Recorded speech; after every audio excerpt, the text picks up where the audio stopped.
How would you like to spend an entire half hour with a multimillionaire real estate investor for absolutely free? That's what you're going to do today on the Fearless Investor Podcast.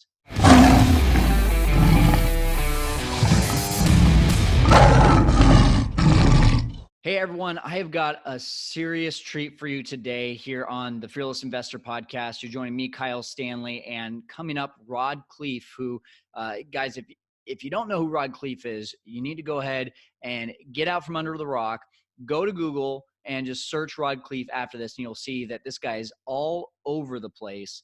And I was very lucky enough and blessed to have him on this podcast for 30 minutes to really pour into you. And here was the thing is that, this guy is doing all sorts of teaching across the world. He's got his own podcast. He's got his own academy. And we could have talked about multifamily investing. We could have talked about all these things going on. This actually, we did this interview literally days before the COVID-19 outbreak happened. So I wanted to put this off until it was a little bit more relevant. I feel like we're kind of starting to slow down a little bit in regards to that. So I felt like this was the right time to start bringing this out. But he talks about, it was his idea to talk about your mind and the mind of a multimillionaire and how he was able to get past all these roadblocks, especially going through the crash of 2008. He could have easily fell into a depression, fallen into any sort of coping mechanisms. And here's the deal is this guy stayed strong, and he may have lost his shirt, but he gained like 15 shirts because of it, because he stayed with the process. So here is Rod Khleif right now on the Fearless Investor Podcast. Hey guys, welcome to the show. Before we get into it with Rod Khleif, we do need to thank today's sponsor. Today's episode is brought to you by our Airbnb Profit Calculator. Hey, you're a savvy investor. You love making money in your sleep, but you also wish you were able to find a way to bring in more than just $200 per door. What if you could though? In fact, what if you could bring in $1,000 per door or more? Yes, Airbnb can really deliver those type of results. Download the Airbnb Profit Calculator for free to start evaluating your properties and see what you could potentially make. fearlessflipping.com/Airbnb host is the place to download this free calculator to learn how to get started. Again, fearlessflipping.com/Airbnb host. Rod Khleif is with us today, and if you have not heard who Rod Khleif is, well, you are in for a very big treat. Mr. Multifamily, and he is also the host of the Lifetime Cash Flow Through Real Estate podcast. Rod, thanks so much for being here, and I got to ask right off the bat, what is your most interesting real estate investing story, sir? Oh, we're going to start with that. Yeah, we're going to start. Excuse me. Bless you. Felt that sneeze coming. Of course, right in the intro, I got to timing. Welcome to my world. So I've got quite a few funny landlord-tenant stories. I'll tell you one of them. I live here in Florida, and I bought this house on a canal in Punta Gorda, Florida, where you could take a boat right out to the Gulf of Mexico and anywhere in the world, really. And so I bought this house. In fact, I bought 5 of them in that subdivision. When I found these houses for all under 150,000, I'm like, holy shit, you can buy a house for under 150 grand on a canal. Excuse me, I'm going to blow my nose so I don't keep sneezing. You're good. And so I bought this house. I remember the address, I probably better not say it publicly, on Boyle Terrace in Punta Gorda. And so one morning, it's like 6 in the morning or 7 in the morning, I get a call, and it's like, hey, I'm so-and-so, this lady with Wink TV. Have you seen the news? I said, no. She said, well, your house was in the news. Your tenant got caught by the DEA bringing in I don't remember what it was. It's been almost 20 years, but it was tonnage of cocaine. Okay. Half a ton or a ton or whatever it was. She's like, I'd love to interview you for the show. Now this is the time of Pablo Escobar and machine gunning Colombians and all that stuff going on. And I'm like, you won't be interviewing me, because it was a Colombian actually that rented the house, and he had an 800 credit score. And when credit's that high, you don't even look any further. Sure. But yeah, so that's a funny one. Another one in Denver, I've owned a couple thousand houses, and I'll tell my story here in a second, but I had one in Denver, and it was a big 5-bedroom, like 2,500 square foot house on 30th and Columbine in Denver. And I'm reading the paper, the Denver Post, one morning, and there's a picture of my house. I'm like, I recognize the house. I'm like, that's my house. And the caption was, making money the old fashioned way. So the guy that rented it said he had a maid service, okay? And he had horrible credit, so I got like a huge deposit. You know where this is going, I'm sure, Kyle. But anyway, it turned it into a whorehouse. Oh And my gosh. Yeah. oh yeah, it's hilarious. And I called my partner in Chicago. I'm like, Al, you own a whorehouse in Denver, dude. So Anyway, those are is some funny ones. I could keep going, but is that not every landlord's worst nightmare to see their oh, no property big on? deal. I had a huge deposit. We just threw him out. It's done. And the guy that was from Colombia, of course he was probably still, in a windowless room. So, he's long gone. So it's just part of doing business. The beautiful thing about real estate is you can pretty much fix anything with a check. And that's what I love about it. So There's a lot of things to love about it. And there's a yeah, lot of things to love about your story and exactly what you've been through in your real estate investing career. So I'm just going to give you the floor. I would love for you to share your story with our sure. audience. Sure.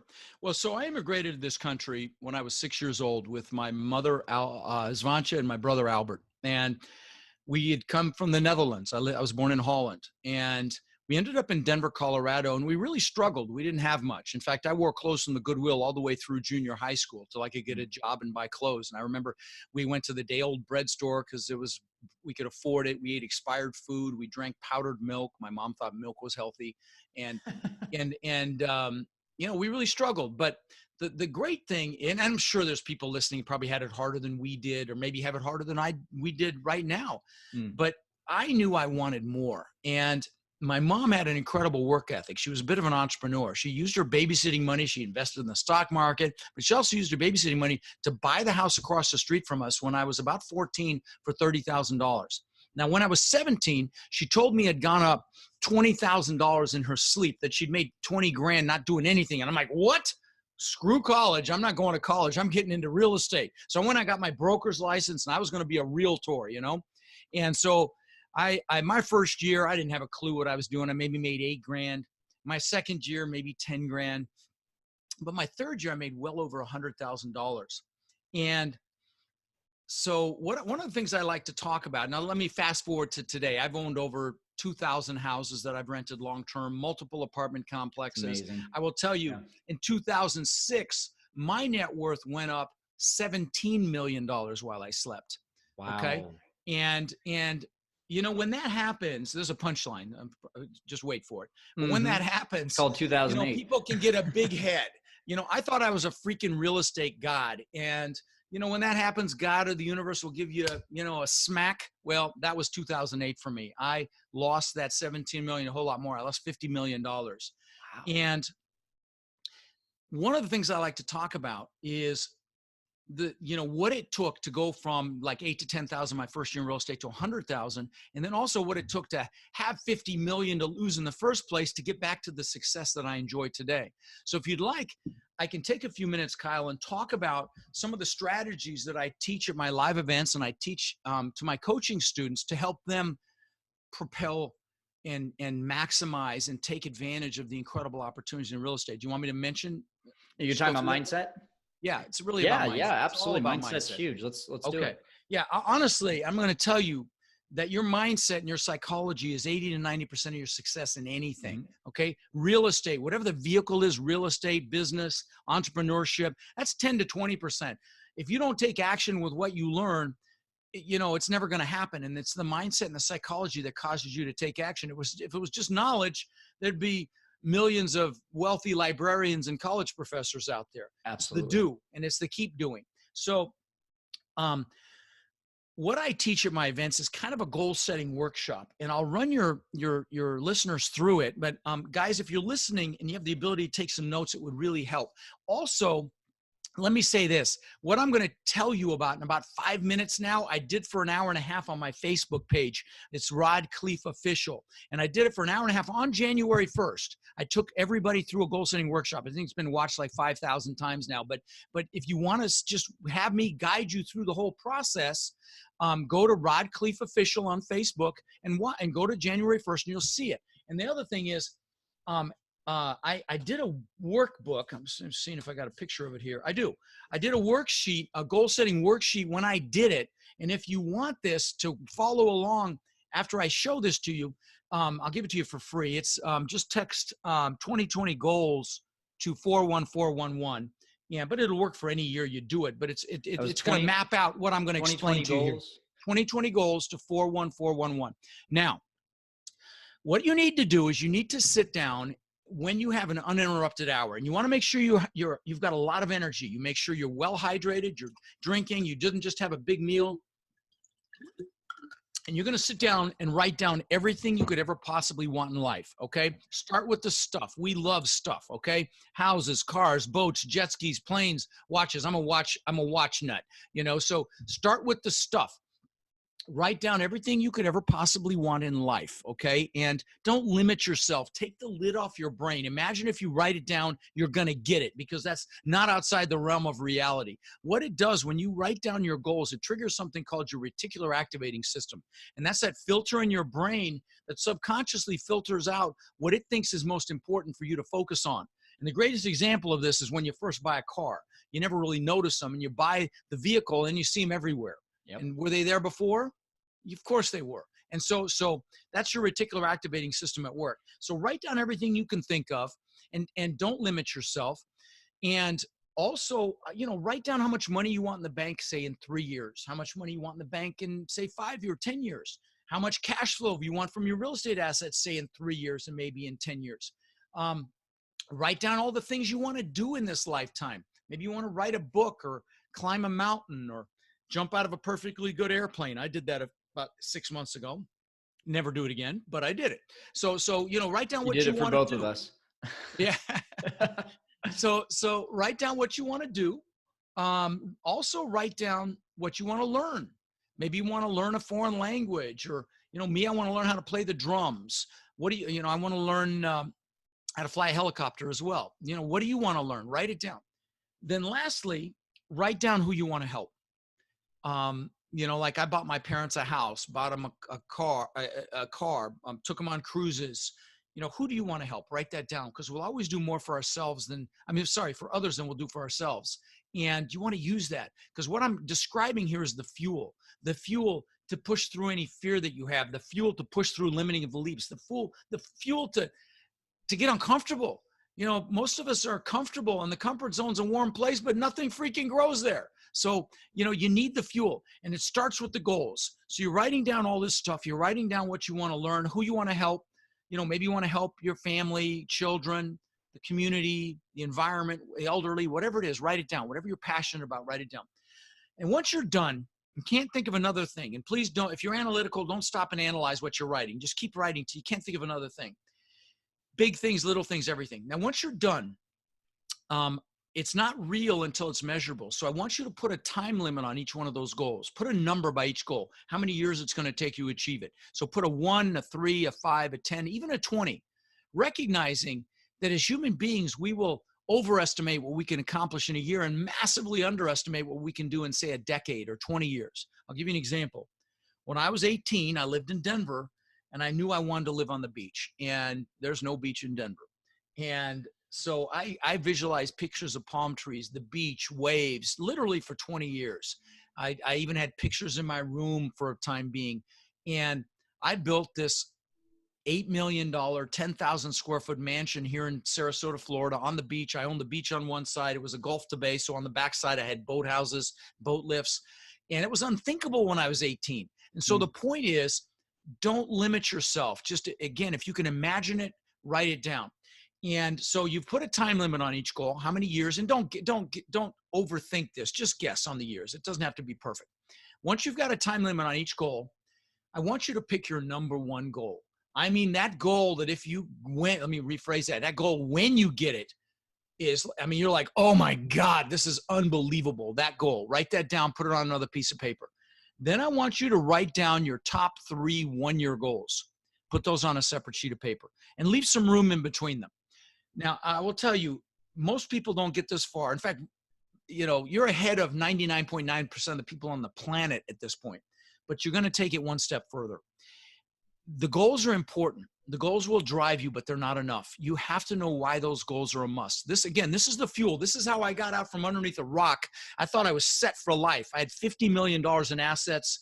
And I thought I was set for life. I thought 80 million baby boomers getting old and getting cold, that Florida was recession proof. Well, it was ground zero for the freaking recession. So anyway, I need you to write a paragraph under each one of these goals, why it's an absolute must for you to achieve it. Okay. And you want to use emotionally charged words like amazing and incredible and massive and beautiful. And, use emotion. Emotion is so powerful. So you want to use it in your description of why you must have these things, these goals, why you must achieve them. So we can have freedom to do whatever we want, whenever we want, go wherever we want, bring whoever we want. So I can show my kids what success looks like. So I can show my wife or husband what it means to be successful. So we can live the life of our dreams. Whatever it is for you, write that down. Now, once you've got that done, I want you to take it one little step further.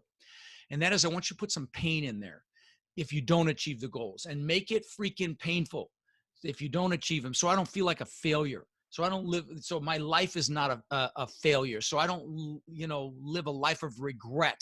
Make it freaking, so I don't fail my children. So I don't fail my wife or my husband.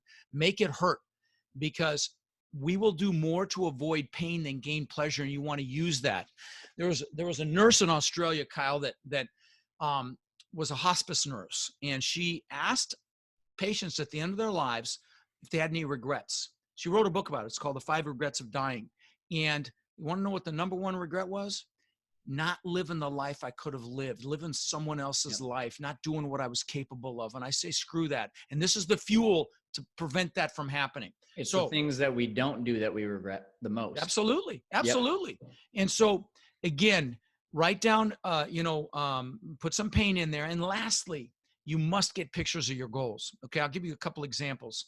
I'll give you a great public example. Jim Carrey wrote himself a check for $10 million when he was flat broke. And he used to look at it up by the Hollywood sign and visualize cashing it. And that's how much money he made for Dumb and Dumber. I'll give you some personal examples for me.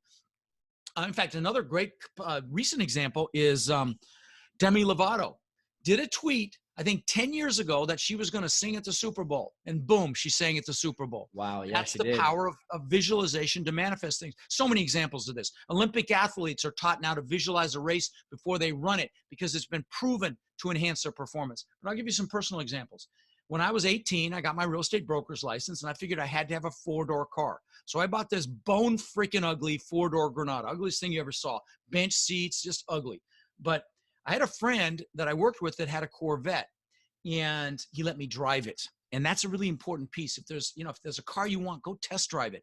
If there's a watch you want, they just got this watch this weekend. It's been on my bucket list forever. Go try it on. If there's a house you want, go to an open house of a house like it. You want the experiential piece is so important. Like, I took my wife to the Amalfi Coast. Have you ever been there, Kyle, in Italy, southern part of Italy? Never oh my God, it's magnificent. Magnificent. I think it's the most beautiful place on the planet. And they've got all these yachts there. And I'm like, baby, I want to buy or rent a yacht, and we're going to go around Italy. We're going to go to Greece, Croatia. So that's my bucket list. I actually have a vision board for yachts. And so I went to the Miami Yacht Show literally this last weekend and BS'd my way onto some yachts and sat in the captain's chair and visualized myself owning this yacht, because it freaking works. So back to my example. I had this 4-door Granada, bone ugly. Friend let me drive a Corvette. I got a picture of a Corvette out of a magazine. This was before the internet. And I taped that picture right on the visor. So when I sat in my car, it was right there in front of me. Within a year, I had a Corvette. Now I'll give you some other examples, but let me say this. This is not me bragging, because most of this stuff doesn't interest me anymore, but they're great to hopefully inspire your listeners. So this was back when the TV show Magnum PI was out. The actor's name was Tom Selleck, and he was a detective in Hawaii, and he drove this gorgeous red Ferrari 308. And when I saw that, I thought that was the coolest freaking thing I'd ever seen. So I got a picture of that actual car, put on the visor of my Corvette. Then a year or two, I had a Maserati look just like it. Last example. I'm the guy that always wanted a Lamborghini. I had posters in my bedroom growing up of Lamborghini Countaches with the girls in the bikinis washing them down, and all of that. That was me. And what's crazy is my son collected model cars of exotic cars. When he was 9 years old, he had like 30 or 40, McLarens and Ferraris and Lamborghinis. And the car I bought was exactly like one of his models, same color, same style, everything. So the pictures work. In fact, I'll show you something here. This is my planner. This is a planner I use every day. Okay. It's on today right now. Not a lot because I'm being interviewed a lot today, but in the back of this thing are pictures that have been in here for 20 years, literally 20 years. They're plastic. The first pictures are my gratitude pictures, pictures of my kids when they were very young. Then I've got, let's see here, pictures of the houses that I wanted. What's crazy is this top picture looks just like the house on the beach. I had 10-foot high glass like that, butt together, travertine floors just like that, exactly. Now, you know what else is crazy? I live in a compound now, 6 buildings. It's on the water. I've got a giant main house, a guest house that there are people working on it right now, redoing the bathroom. I've got a media center. I've got an exercise facility. I mean, it's spectacular. It's like a park, and it's behind me in the picture here. And you see, and Kyle, you see the wall, you see these concrete walls here in these pictures? Yep. Again, these pictures were 20 years ago. Look behind me. Yeah. Is that freaking crazy? It's the same freaking wall from 20 years ago. And then other stuff, you know, stupid shit like the watches. You know, I got tons of watches, a few $100,000 worth of watches. The Lamborghini before I ever got it, okay? The Rolls Royce, the Bentley, all this stuff that I got because I had pictures. So guys, those of you who are going, oh, this is a little too foofy for me, big mistake, because it works. If you look around me now, I've got vision boards here behind me of the things that I want now. Again, first one's my gratitude board. I look at these things every morning. I've got other vision boards for the other things I want, and because they work, okay? So get pictures, put them around you. That's the last piece of this goal setting exercise, is to get pictures and have them around you, screensavers on your phone, on your wall, whatever, because they work. So Rod, I've got a question, real quick. Yes or no? Did you play any sports? Were you an athlete growing up? Not really. Okay. No. So the reason I ask this question is because athletes talk about all the time, visualization. You know, they can visualize themselves hitting the game-winning home run, getting the, you know, touchdown in the Super Bowl. And it's really, what I find is that mentality translates so well to real life and to business. And the one thing that I have as a follow-up with this is that I do believe there is such a thing, and I've talked about this before, where people who write down goals and then share them, not with the people that are going to keep them accountable, but the people that are going to say, oh, great goal, great job. I actually think that ends up having a counter effect, that you have this dopamine shot that people, because they're giving you affirmation of saying, hey, that's great, you want to have a Lamborghini, good job. And you feel like you've accomplished something just by writing down that goal and then sharing it with someone. So my big suggestion in taking this advice is that people are going to feel really good doing what you did, but they need to share this with someone that's going to keep them accountable and not going to give them an applause for actually doing it. Would you agree with that? I couldn't agree more. You mean someone that's surrounding themselves with people that not only hold them accountable, hold them to a higher standard, will not be fearful or resentful of their success, will actually push them and motivate them. And you know, like a rising tide lifts all ships. I'm a member of several masterminds. I host the largest multifamily mastermind on the planet. There's, I think, pushing 7 billion in assets in there. And because I want to be around hitters. I want to be around people that think what I think is hard is easy. And so, you know, we've got guys in there with 10,000 doors. And so, and tons of them with 5,000. And so the point is, you want to be around people that, you know, what's your peer group is so freaking critical. You truly do become the 5 people you hang around with, not just in your happiness and your health, but of course your finances. So you choose wisely. And if you're around people that because of their own fear or limiting beliefs are holding you back, or because they're afraid of losing you, they'll hold on to you. I would tell you, love them, but choose your peers, because who you choose dictates who you become. Yeah, 100%. You know, thank you so much for the value that you just added with that. And it's amazing that, you know, a lot of people have to spend money to get that from you at an event. And we just gave that away to our Not audience. A lot of money. Let me tell you something. It's not a lot. And I'll do something for your listeners if they want to come to my event. But yeah, no, I give so much away for free. I was just looking at my books here. I've got a book on the goal setting, like I just said, that you can get. I've got a book on, you know, quality personal questions that you can ask yourself every day. And it's pages and pages of them. You know, questions, personal questions. Who do I love? Who loves me? Who can I help? And then business related questions. I've got questions to ask when forming a partnership, because so many partnerships, you know, will fail because you didn't ask the hard questions up front. Again, pages and pages of questions.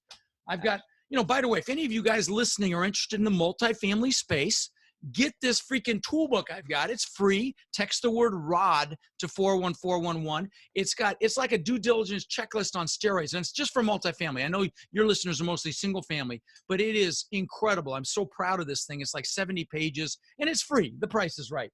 But Awesome. yeah, if you have any interest in multifamily, if you mind me putting a plug in for my boot camp? Yeah, absolutely. All right. Can I ask, make sure to remind me to ask you a question when you're done with this, though. All right, you bet. Well, let me really just say, so I do 3-day boot camps around the country, and I do 4 of them a year, and I go from the East Coast to the West Coast. My next one is in Orlando in May 1st, 2nd, and 3rd. It's just me for 3 days. Unlike everybody else out there, I don't bring in a bunch of speakers to sell you crap. It's just me. And it's drinking through a fire hose. I'm going to tell you, if you're interested in buying apartment buildings or duplexes all the way up to thousands of doors, this is the place to be.